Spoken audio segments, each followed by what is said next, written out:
चल दोस्तों, आज की इस वीडियो में हम लोग हेनरी का नियम पढ़ेंगे। लेकिन हेनरी के नियम स्टार्ट करने से पहले उसकी कुछ बेसिक बातें हम लोग जान लेते हैं। देखिए, सबसे पहले आप जानिए द्रवीय विलयन क्या होता है। द्रवीय विलयन, इसके पिछले वाले वीडियो में मैं जलीय विलयन बता चुका हूँ। जलीय विलयन को ही हम लोग द्रवीय विलयन कहते हैं, ठीक है ना। तो पहले समझ लीजिए द्रवीय विलयन होता क्या है। द्रवीय विलयन, देखो वो द्रव्य विलयन का मतलब क्या होता है, जिसमें जल की मात्रा अधिक हो, जिसमें जल विलायक के रूप में, विलायक का मतलब समझते हैं ना, जिसमें मतलब जिसकी मात्रा अधिक हो, विलयन में जिसकी मात्रा अधिक हो वही क्या कहलाता है, विलायक कहलाता है। तो द्रव्य विलयन का मतलब होता है कि जिसमें जल जवन है वो किस रूप में होनी चाहिए, विलायक के रूप में होनी चाहिए। इस बात को पहले आप याद रखिएगा, ठीक है ना। जल जो है वो किस रूप में होना चाहिए, विलायक के रूप में होगा। तो बोलेंगे कि वो कौन सा विलयन है, द्रव्य विलयन है। और जो यहाँ पर ध्यान दीजिएगा कि आप ये कंफर्म कर लिए कि जल किस रूप में, विलायक रूप में होगा। और बच रहे विलेय, तो विलेय जो है ना वो तीन रूप में हो सकता है। विलेय या तो ठोस हो सकता है, नहीं तो द्रव हो सकता है, और नहीं तो क्या हो सकता है, गैस हो सकता है। ये आपका मतलब जो विलेय की मात्रा होगी या तो ठोस उठा सकते हैं, तो द्रव उठा सकते हैं, नहीं तो गैस उठा सकते हैं। लेकिन विलायक की जो मात्रा होगी वो जो है ना वो जल उठाकर चलना है, तब जाकर वो द्रव्य विलयन आपका कहलाएगा। तो यहाँ पर ध्यान दीजिए, द्रव्य विलयन जो बनेगा वो कितने तरह का बनेगा उस पर फोकस करते हैं हम लोग। द्रव्य विलयन का जो प्रकार बनेगा उस पर ध्यान दीजिए। तो द्रव्य विलयन, पहला तो मान लो कि जल तो हमेशा आपका विलायक के रूप में रहेगा, तो यहाँ पर आप बना सकते हैं गैस प्लस द्रव। द्रव का मतलब जल, ये एक विलयन हो जाएगा। और दूसरा द्रव पर बनाइए, द्रव, और दूसरा भाग भी द्रव होना चाहिए, द्रव का विलयन। और जो तीसरा भाग है इसको मान लीजिए कि ये ठोस प्लस क्या हो गया, द्रव का विलयन।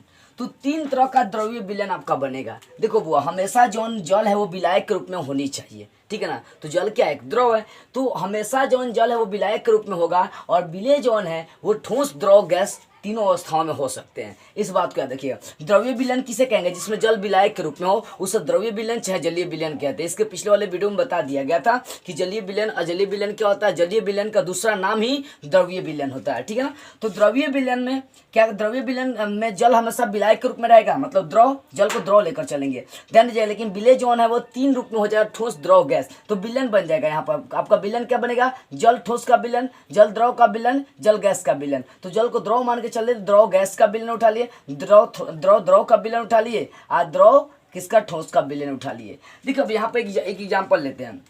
देखो हमें यहाँ पर द्रव प्लस गैस, द्रव प्लस गैस का जो विलयन है, इसका एक एग्जांपल लेकर चलते हैं। गैस CO2, कार्बन डाइऑक्साइड क्या है, गैस है। और द्रव हमेशा आपको जल लेकर चलना है, H2O।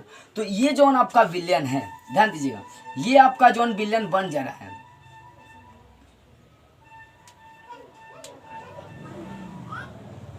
ये जो आपका जो विलयन बनेगा यहाँ पर द्रव प्लस गैस, इसके लिए आपको पढ़ना है एक नियम जिसका नाम पड़ेगा हेनरी का नियम, ठीक है ना। इसके लिए जो नियम आपको पढ़ना, वो कौन सा नियम पढ़ना है, वो पढ़ना है हेनरी का नियम। और द्रव प्लस द्रव, दोनों द्रव ही होनी चाहिए, ठीक है ना। तो द्रव प्लस द्रव के लिए जो विलयन आपको पढ़ना है, वो विलयन आपको पढ़ना है, वो उसके लिए आपको नियम पढ़ना है राउल्ट का नियम। क्या पढ़ना है, राउल्ट का नियम। इसके लिए आपको पढ़ना है राउल्ट का नियम, ठीक है ना। और राउल्ट के नियम के साथ साथ इसमें आपको पढ़ना है, इसमें इस द्रव के विलयन में आपको पढ़ना है, इसमें पढ़ना आपको आदर्श विलयन भी आपको जानना पड़ेगा। आदर्श विलयन और अनादर्श विलयन, ये सारी चीज़ें इसी वीडियो में मतलब इसी में जाने हम लोग द्रव के विलयन में जानेंगे। और इसमें आपको पढ़ना क्या है, इसमें आपको पढ़ना है अनुसंख्य गुणधर्म। अनुसंख्या गुणधर्म, ध्यान दीजिएगा यहाँ पर समझिए। जो बेसिक बातें मैं आपको बता रहा हूँ, द्रव्य विलयन तीन तरह का हो जाएंगे, द्रव गैस का विलयन, द्रव का विलयन, द्रव ठोस का विलयन, ठीक है ना। ये तीन अवस्थाएं आपकी बन रही है द्रव्य विलयन की। तो मतलब द्रव प्लस गैस का जो विलयन होगा उसी पर हम लोग हेनरी का नियम पढ़ेंगे। और द्रव का जो विलयन होगा उसके लिए राउल्ट का नियम, और आदर्श अनादर्श विलयन, फिर धनात्मक ऋणात्मक विचलन, ये भी आपको पढ़ना होगा। और ठोस और द्रव का जो विलयन होगा उसके लिए आपको अनुसंख्य गुणधर्म पढ़ना है। अनुसंख्य गुणधर्म चार तरह के होते हैं, ठीक है। वो चारों अनुसंख्य गुणधर्म जब मैं बताऊंगा उस समय आपको पूरी विस्तार से समझाऊंगा। अभी हम लोग लोग इस टॉपिक में पढ़ना है हेनरी का नियम, मतलब गैस प्लस द्रव का विलयन। गैस प्लस द्रव के विलयन के लिए एक नियम बना है जिसका नाम है हेनरी का नियम, इसी को स्टार्ट करना है। और द्रव द्रव का जो विलयन है वो राउल्ट का नियम हो जाएगा, और ठोस द्रव का जो विलयन है वो आपका अनुसंख्य गुणधर्म के लिए अप्लाई होगा, ठीक है ना। तो हम लोग को इस टॉपिक में पढ़ना है हेनरी का नियम। तो समझ में आ गया हेनरी का नियम कहाँ से स्टार्ट होगा, ये सारी बातें सारी नियम जो है ना एक एक करके हम लोग समझेंगे, ठीक है ना। तो पहले राउल्ट का नियम जाए, पहले हम लोग हेनरी का नियम जान लेते हैं। हेनरी का नियम गैस और द्रव के लिए होगा, ठीक है ना। और उसके बाद द्रव द्रव का विलयन के लिए हम लोग राउल्ट का नियम जानेंगे, इसे द्विअंगी द्रव्य विलयन भी कह सकते हैं। और ठोस और द्रव के लिए हम लोग जानेंगे अनुसंख्यक गुणधर्म। तो चलिए अब देखते हैं हम लोग हेनरी का नियम। अब देखिए हेनरी के नियम को हम लोग एक एग्जांपल के माध्यम से बेटर से समझने की कोशिश करेंगे। और बहुत सिंपल सा मैं एग्जांपल आपको दूंगा ताकि आपको हेनरी का जो नियम है वो बेसिकली पूरा विस्तार से समझ में आ जाए, याद करने की आवश्यकता नहीं पड़े।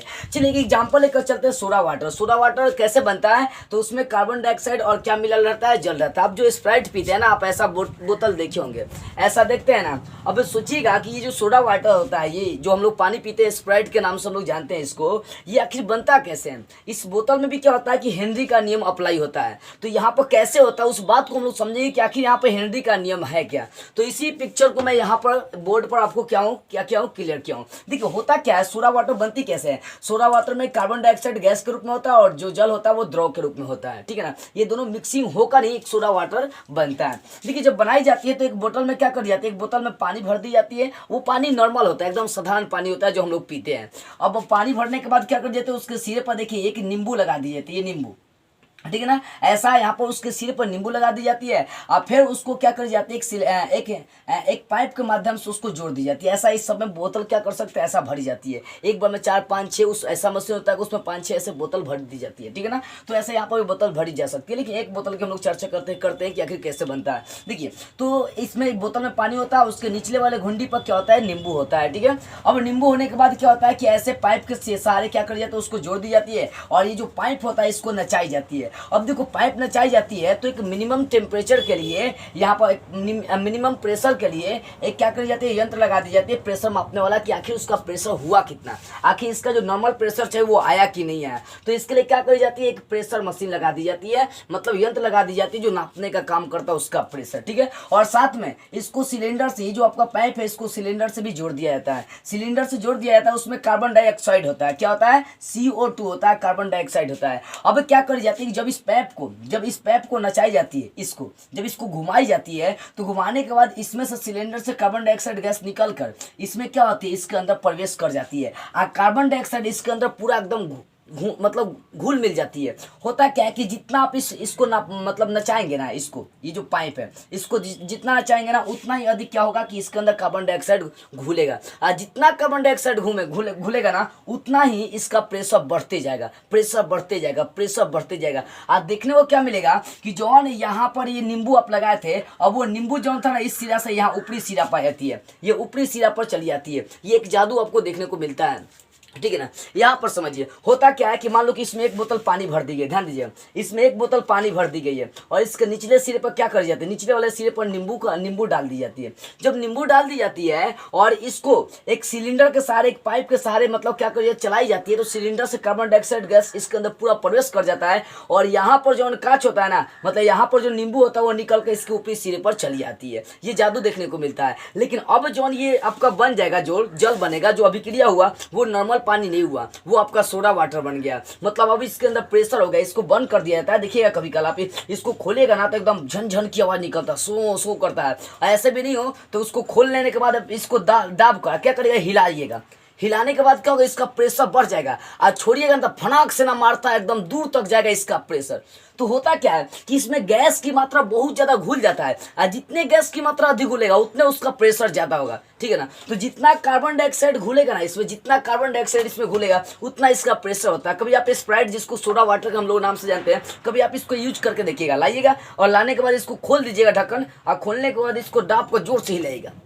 10 मिनट हिलाने के बाद छोड़िएगा। देखिए कितना जल्दी इसका प्रेशर मारेगा, पूरा प्रेशर मार के स्प्राइट समझिए पूरा खत्म ही कर देगा। प्रैक्टिकल आप करके देखिएगा, 40-50 रुपए में मिलता है आधा लीटर का डिब्बा, इसको आप प्रैक्टिकल करके देखिएगा, ठीक है ना। तो समझ में आ रही है कैसे सोडा वाटर बनता है। अब यहाँ पर हेनरी का नियम काम कैसे करता है इस पर समझिए। पहले एक बार समझिए कि ये आखिर जो पीने वाला हम लोग को पानी कैसे बनेगा। इसमें नॉर्मल पानी हम लोग जो पीते हैं वो भर दी जाती है और इसके निचले सिरे पर मतलब एक नींबू लगा दिया जाता है और इसको एक सिलेंडर के सहारे कार्बन डाइऑक्साइड इसमें पहुंचाया जाता है। एक पाइप होता है, ये पाइप क्या घुमाई जाती है, जितना घुमाई जाती है ना उतने इसमें कार्बन डाइऑक्साइड प्रवेश करता है और वो कार्बन डाइऑक्साइड जल के अंदर पूरा एकदम घुल मिल जाता है, जल के कण कण में प्रवेश कर जाता है, ठीक है ना।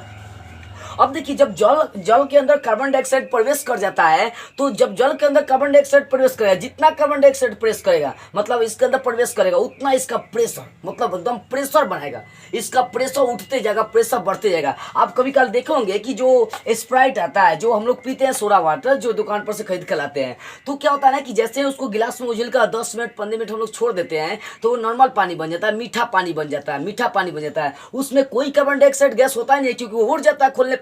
जब तक ये बंद रहेगा तब तक इसमें कार्बन डाइऑक्साइड गैस रहता है और खोलने के बाद भड़ाक से ना मारता है, गैस क्या होता है निकल जाता है इसका, याद रखिएगा। तो जब तक कार्बन डाइऑक्साइड गैस रहेगा तब तक ये नॉर्मल पानी नहीं रहेगा, ये सोडा वाटर रहेगा। लेकिन जैसे ये निकल जाएगा इसका गैस समझिए को नॉर्मल आपका फिर से पानी बन चुका है। तो इस तरह से हम लोग क्या करते हैं सोडा वाटर बनाते हैं। अब एक चीज मेन चीज हम लोग फोकस करते हैं, आपको हेनरी के नियम को हम लोग समझना है ना। देखिए यहाँ पर अभी क्या देख रहे थे कि नॉर्मल बोतल में हम लोग क्या करते हैं पानी भरते हैं, उसके निचले वाले घुंडी पर नींबू लगा देते हैं और एक पाइप के साथ इसको फिर जोड़ देते हैं और यहाँ पे एक और पाइप लगाते हैं जिसमें प्रेशर मापने वाला यंत्र होता है और एक सिलेंडर होता है। उसी सिलेंडर मतलब जब इस पाइप को नचाते हैं तो इस सिलेंडर से कार्बन डाइऑक्साइड गैस निकलकर बोतल के अंदर प्रवेश करती है। जितना कार्बन डाइऑक्साइड मतलब प्रवेश करेगा इस बोतल के अंदर उतना ही इसका जो प्रेशर होता है वो ज्यादा होते जाता है, ठीक है ना। अब देखो बुआ होता क्या है कि जितना कार्बन डाइऑक्साइड घुसेगा ना उतना ही इसका प्रेशर बढ़ेगा। मतलब जितना कार्बन डाइऑक्साइड प्रवेश करेगा, जितना गैस अधिक प्रवेश करेगा उतना इसका प्रेशर क्या होता है बढ़ते जाता है, बढ़ते जाता है। याद रखिए जितना किसी चीज को गर्म करेगा ना उतना ही उसका प्रेशर क्या होता है बढ़ते जाता है। अब मान लीजिए कोनो आदमी है उसको खीस में ला दीजिए, अब कभी कभी झगड़ा देखिए जोर जोर के झगड़ा करता है सब, दो चार को इससे जोड़ देगा, दूसरे को आके वो जोड़ दे। मान लो कि आप ही को मैं उल्टा सीधा बोलने लगूँ, उल्टा सीधा समझा दूँ देखिए कि आपका मौगी ऐसे कर रहा उससे कर रहा ये कर रहा वो कर, तो आपका प्रेशर क्या हो जाएगा साफ बढ़ जाएगा, एकदम सोचिए बाप रे बाप जाएंगे तो मार देंगे फाड़ देंगे। होता क्या वही ना कि जब जोड़ दिया जाता है तो प्रेशर बढ़ जाता है, आदमी का एकदम प्रेशर हो जाता है। और उसने बात यहाँ पर है कि जितना अधिक इसमें गैस भरी जाएंगी ना, गर्मी भरी जाएंगी ना उतना इसका प्रेशर बढ़ी जाती है और जितना कम मतलब इसमें गैस भरी जाएंगी उतना प्रेशर इसका कम होता है। इसका मतलब समझ में आ रही है।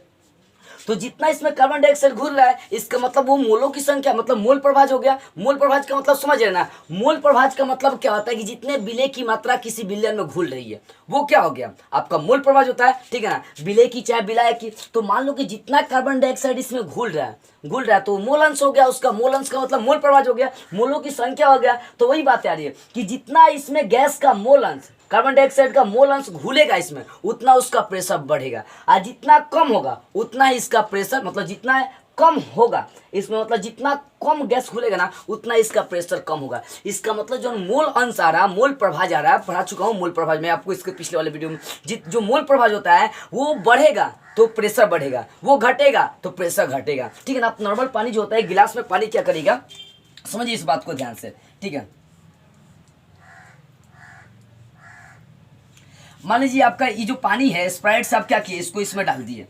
जब आप पानी को क्या करेंगे इसमें डालेंगे, ये जो आपका जो स्प्राइट है इसको सोडा वाटर है इसको जब इसमें डाल देंगे खुला इसको छोड़ देंगे कुछ मिनट के लिए। जब इसको खुला छोड़ देंगे आप तो देखने को क्या मिलेगा 10-15 मिनट तो ये नॉर्मल पानी बन जाएगा, मीठा पानी बन जाएगा, ठीक है ना। लेकिन ये जो बोतल होता है इसके अंदर कार्बन डाइऑक्साइड भी होता है और साथ जल में भी होता है। जो कार्बन डाइऑक्साइड गैस होता है उसके अंदर घुल जाता है। इसका मतलब गैस का वो मोल अंश हो गया, जितना कार्बन की संख्या उसमें घुला है वो क्या हो गया गैस का एक मोल अंश मतलब मोल प्रभाज हो गया। इसका मतलब जितना मोल प्रभाज अधिक बढ़ेगा उतना ही क्या होगा इसका प्रेशर बढ़ेगा, जितना मोल प्रभाज मोल अंश कम होगा उतना ही इसका प्रेशर कम होगा। इसका मतलब यहाँ से आप एक नियम दे सकते हैं, वो नियम क्या है ध्यान दीजिएगा कि जितना गैस का प्रेशर मतलब कहने का मतलब है कि ध्यान दीजिएगा यहाँ पर समझिए कि जितना गैस का प्रेशर बढ़ेगा, जितना गैस का प्रेशर हम लोग बढ़ाएंगे मोल का गैस का जो मोल अंश है, जो मोल प्रभाज है, मान लो कि मोल प्रभाज आप XP लेकर चल दिए, ठीक है ना, XP लेकर चल दिए गैस का,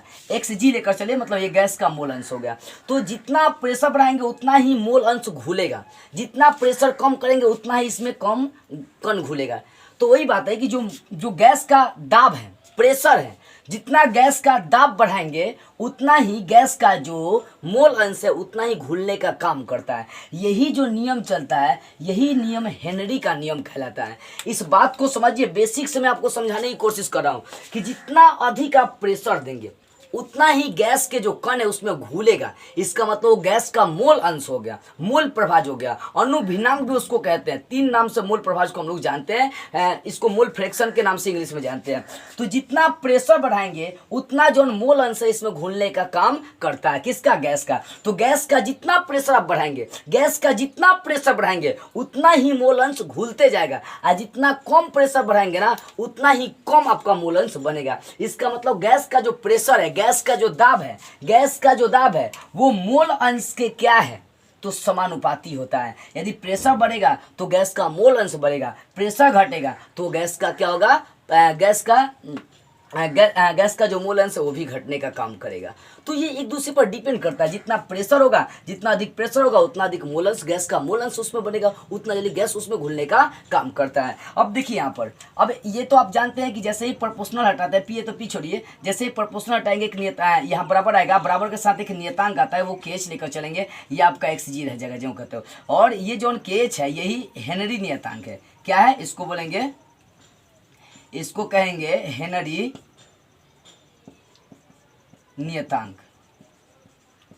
क्या कहेंगे? हेनरी नियतांक कहेंगे, ठीक है ना। तो यही आपका हेनरी का नियम है। आप चाहेंगे तो यहाँ पर KH बराबर सूत्र आपका बन सकता है, ये XG इधर ला देंगे, ठीक है ना। तो P आप बेटा हो जाएगा XG, यही आपका हेनरी के नियतांक का सूत्र हो जाएगा। KH बराबर P, P क्या है? तो गैस का प्रेशर है, XG क्या है? तो गैस का मोल अंश है, मतलब गैस का कितना उसमें कण घुला हुआ है। तो ये आपका हो गया हेनरी का नियम। कैसे हेनरी का नियम लिखिएगा? ध्यान दीजिए, हेनरी का नियम का डिफिनेशन इस आधार पर आपको देंगे कि जितना प्रेशर बढ़ेगा ना, जितना प्रेशर बढ़ेगा ना उतना गैस का मोल अंश की संख्या बढ़ेगी। जितना गैस का प्रेशर कम होगा उतना गैस का मोल अंश घटता है। इसके माध्यम से आपको ये समझ में आ रही है। तो यहाँ पर इसका मतलब है कि जो गैस का प्रेशर होता है, आंशिक दाब होता है, जो प्रेशर होता है, जो दाब होता है, वो गैस के मोल अंश के समानुपाती होता है। यदि प्रेशर बढ़ेगा तो गैस के मोल अंश बढ़ेगा, यदि प्रेशर कम होगा तो गैस का मोल अंश कम होगा। इस पर फोकस करिएगा, ठीक है ना। तो यहां से आप हेनरी का नियम क्या लिखिएगा? तो आपको हेनरी का नियम लिखना है कि गैस का जो दाब होता है, गैस का जो आंशिक दाब होता है वो गैस के मोल अंश के मोल प्रभाज के समानुपाती होता है। इसी को हम लोग हेनरी का नियम कहते हैं। जो गैस का दाब होता है, प्रेशर होता है, जो गैस का आंशिक, ये सब गैसे से संबंधित है, ठीक है ना। प्रेशर बढ़ा रहे हैं तो किसका? गैसे का प्रेशर बढ़ा रहे हैं तो दोनों गैसे का होगा कि गैस का आंशिक दाब, गैस का प्रेशर, गैस का दाब बढ़ाने पर गैस का मोल अंश बढ़ जाती है। इसका मतलब गैस का प्रेशर, गैस का दाब, गैस का आंशिक दाब गैस के मोल अंश के समानुपाती होता है। इसे हम लोग बोलते हैं हेनरी का नियम। अगर मान लो कि इस नियम को लिखना तो आप कैसे लिखिएगा? सिंपली भाषा में आप ऐसे लिखिएगा, ध्यान दीजिए कि ऐसे लिखिएगा कि गैस का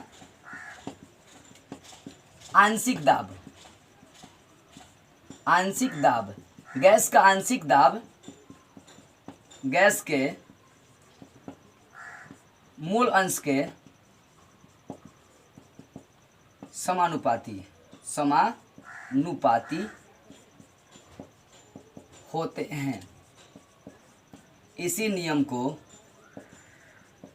हेनरी का नियम कहते हैं। इसी नियम को हेनरी का नियम कहते हैं। समझ में आ रही है बुआ? तो इसी बात को आपको लिखना है कि जो गैस का प्रेशर है वो गैस के मोल अंश के समानुपाती होता है। इसी नियम को हम लोग क्या कहते हैं? गैस का, इसी नियम को हम लोग हेनरी का नियम कहते हैं। समझ में आ रही है? हेनरी नियतांक का सूत्र आपको KH हो जाएगा, हेनरी नियतांक का P बटा XG हो जाएगा। P गैस का दाब है और XG क्या है? तो वो गैस का मोल अंश है। ये बात आप क्लियर कर लीजिएगा। तो एक बार और समझ लीजिए, आखिर हेनरी का नियम है क्या? तो जितना दाब बढ़ाएंगे उतना गैस का कण घुलेगा, मोल अंश बढ़ेगा, ठीक है ना। आज जितना दाब कम करेंगे उतना गैस का जो मोल अंश है वो कम घुलने का काम करेगा। इसका मतलब है कि जो दाब होता है वो मोल अंश के समानुपाती होता है। ठीक है ना। तो इसी को हम लोग बोलते हैं हेनरी का नियम। तो गैस का जो आंशिक दाब है गैस के मोल अंश के मोल प्रभाज्य के समानुपाती होता है, इसी नियम को हम लोग बोलते हैं हेनरी का नियम कहते हैं। यहाँ से आप ये सूत्र, ये डिफिनेशन नहीं करिए, सूत्र भी आप लिख लीजिएगा, ठीक है ना। यहाँ पर जो दाब है वो गैस के मोल अंश के समानुपाती है, समानुपाती हटा दिए तो एक नियतांक केएच आ गया, इसी केएच को हम लोग हेनरी नियतांक कहते हैं। केएच का मान निकालना चाहे तो एक्स जी गुना में इधर चलेगा बटा में, यानी केएच बराबर आ जाएगा पी बटा एक्स जी आ जाएगा। तो ये आपका कौन सा नियम हो गया, हेनरी का नियम हो गया। अब चलिए हम लोग देखते हैं हेनरी के नियम का उपयोग देख लेते हैं। अब देखते हैं हेनरी के नियम का उपयोग। हम लोग के जीवन में तरह तरह के हेनरी के नियम का उपयोग देखे जाते हैं। चलिए उन सारे उपयोग को हम लोग देखते हैं। पहला उपयोग जो हम लोग साधारण है, जो सोडा वाटर बनाते हैं, जो नॉर्मल जल को हाई फाई जल बनाते हैं, जिसको स्प्राइट के नाम से हम लोग जानते हैं, इसको बनाने में भी क्या लगता है, तो हेनरी का नियम प्रयोग होती है। कैसे आपको बताएगा, जितना इसमें दाब बढ़ाएंगे ना उतना इसमें कार्बन डाइऑक्साइड के जल कण जो होता है घुलता है। तो वही बात आ रही है कि जो साधारण जल होते हैं उसमें कार्बन डाइऑक्साइड की संख्या बढ़ाने के लिए, कार्बन डाइऑक्साइड CO2 की विलेटता बढ़ाने के लिए इस पर उच्च दाब लगाया जाता है, और उच्च दाब आरोपित करके बोतल के सील को क्या कर जाती है, बंद कर जाती है। तो जो साधारण जल होता है उसको हाई फाई जल बनाने के लिए, स्प्राइट बनाने के लिए, सोडा वाटर बनाने के लिए यहाँ पर जितना प्रेशर बढ़ाया जाता है उतना इसमें कार्बन डाइऑक्साइड की विलेटता घुल जाती है, बढ़ जाती है, और उसके बाद इसके सील को पैक कर दी जाती है। तो ये पहला उपयोग होता है स्प्राइट बनाने में, सोडा वाटर बनाने में करी जाती है। अब देखो दूसरा उपयोग क्या है। दूसरा उपयोग जो होता है वो गोताखोरों के रूप में करी जाती है। गोताखोर का मतलब समझिए ध्यान से, गोताखोरों का मतलब ये समुद्र में उपयोग करी जाती है। मान लो कि ये आपका समुद्र का सबसे ऊपरी तह है, ये वाला, ठीक है ना। अब यहाँ पर ऊपरी तह आपका है, ये सब जल है आपका, समझिएगा ध्यान से इस बात को। ये समुद्र का सबसे जो ऊपरी तह है, यहाँ पर यदि गोताखोर रहेगा ना तो यहाँ पर भी उसके ऊपर प्रेशर रहेगा, वायु का प्रेशर, वायुमंडल का प्रेशर रहेगा। आज जैसे ही गोताखोर अंदर प्रवेश करेगा तो यहाँ पर प्रेशर उसका बढ़ते चल जाएगा। कैसे प्रेशर बढ़ेगा, ध्यान दीजिएगा, क्योंकि जब वो अंदर जैसे जैसे आएगा तो वायु का प्रेशर अलग है और फिर जल का प्रेशर अधिक होगा। इसका मतलब है कि गोताखोर जितना अंदर आएगा ना, जितना अंदर, उसका प्रेशर बढ़ते जाएगा। वो जितना अंदर प्रवेश करेगा उतना क्या होगा, उसका प्रेशर बढ़ते जाएगा। अब ध्यान दीजिए, जितना प्रेशर बढ़ेगा उतना ही जो पीठ पर वो सिलेंडर लिया रहता है उसमें जो कार्बन है, उसमें जो ऑक्सीजन होता है, वो ऑक्सीजन घुलने का काम करता है। क्योंकि अंदर जा रहा है तो प्रेशर बढ़ रहा है, अब प्रेशर जब बढ़ता है तो भाई कोई भी कण वो पूरा घुल जाता है, उसकी मोल अंश की संख्या बढ़ जाती है। वो हम लोग के नस नस के अंदर क्या होता है, प्रवेश कर जाता है, नस नस के अंदर प्रवेश कर जाता है ऑक्सीजन। तो अंदर जाते समय उतना दिक्कत नहीं होती है। लेकिन ध्यान दीजिएगा, जैसे सब अंदर जा रहा है, प्रेशर बढ़ रही है, तो जो ऑक्सीजन गैस होता है वो हम लोग के शरीर में पूरी मात्रा में चली जाती है, क्योंकि उसकी संख्या बढ़ जाती है, ठीक है ना। लेकिन जैसे से आदमी ऊपर आता है तो दाब तो कम होता है, और जब दाब कम होगा तो भाई ऑक्सीजन की मात्रा भी कम होगा। अब सोचिए, जब ऑक्सीजन की मात्रा कम होगी तो आपको श्वास लेने से तरह तरह का दिक्कत होगा कि नहीं होगा, दिक्कत होता है, ध्यान दीजिएगा। तो नीचे जाते समय प्रेशर बढ़ता है, जिसके कारण से कार्बन डाइऑक्साइड की पूरी मात्रा उसको शरीर में मिलती है। लेकिन जैसे से वो आदमी फिर ऊपर आता है तो प्रेशर का जो दाब होता है वो कम होते जाता है, और जैसे से दाब कम होगा उतना ऑक्सीजन की मात्रा कम बनेगी, और कम बनेगी तब तो भाई श्वास लेने से लेकर तरह तरह की दिक्कतें होती है। आदमी को पीड़ा भी बहुत ज्यादा होता है, उस समय दर्द भी होता है, कई लोग तो मर भी जाता है उसमें। मतलब समझिए कि संकट मोल कहीं धरती के अंदर, समुद्र के अंदर प्रवेश कर जाती है। समुद्र के अंदर समुद्र देखिएगा तो बड़का बड़का मछली आता है, दांत चियार के खड़ा रहता है, लगता है कि चियार के मतलब दांत चियार के खड़ा रहता है, खाइए जाएगा एक के बार में। बहुत बड़का बड़का मछली होता है। कभी कल समुद्र में देखिएगा या फिल्म में भी आपको देखने को मिला होगा। मौका मिले तो एक बार समुद्र के नजदीक जाइएगा, ठीक है। ध्यान दीजिए, तो अंदर आएंगे, जैसे से अंदर जाएंगे तो प्रेशर क्या होगा, बढ़ेगा, तो ऑक्सीजन की मात्रा बहुत ज्यादा घुलेगी, जिसके कारण से कोई दिक्कत नहीं होला। लेकिन फिर आदमी वापस आएगा तो प्रेशर कम होगा, प्रेशर कम होगा तो ऑक्सीजन की मात्रा घटने लगती है, जिसके कारण से आदमी को श्वास लेने में दिक्कत होने लगता है, उसके अंदर पीड़ा भी होने लगती है, ठीक है ना। तो इसके लिए क्या करी जाती है कि ऑक्सीजन के साथ जो होता है ना,